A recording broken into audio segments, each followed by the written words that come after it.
The next thing we'll look at in our data menu are pivot tables. We use pivot tables to easily summarize and look at data. So for example, on this mulch sales spreadsheet, we may want to see the sum of the bags sold by each player. You'll see that in this spreadsheet, we have almost 1,000 rows of data. So we want to look very easily to get the total of how much each player sold.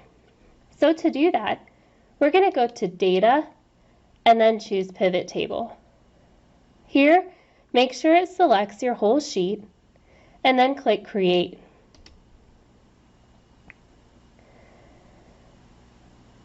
Once we get here, you'll see that it's kind of blank at this point until we add to it.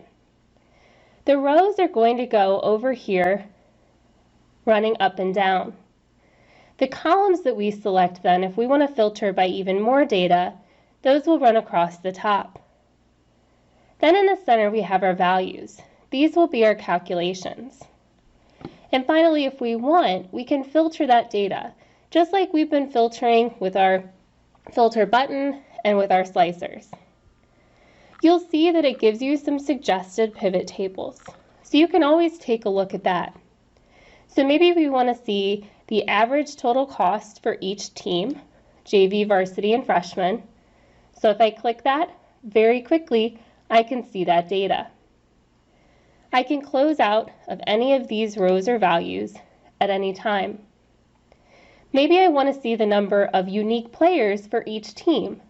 So if I click on that, I'll see that our freshman team has 18 players, JV 16, and varsity 25. Let's go ahead and build one ourselves to see how many total bags each player has sold. So for our rows, we're going to want to look at our players. So I'm going to select Add next to Rows and choose Player.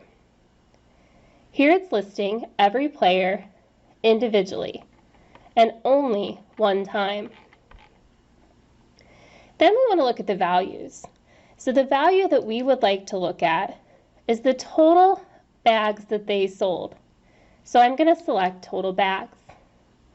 And here we have a quick summary of how many total bags each player sold. If I then want to look at it a little bit more, I can see how many of each type of bag they sold. So under Values, if I want, I can see how many black mulch bags each player has sold. And if I don't like the order of this, I can quickly drag those around and change the order of our columns. Notice that right now it's just counting cells. If I want to see how many bags they actually sold, I want to look at the sum. And now I have the sum of the black bags that each player sold. Then if we want, we can use our filters. So maybe I just want to look at varsity. Next to filters, I can click Add, and I can choose Team.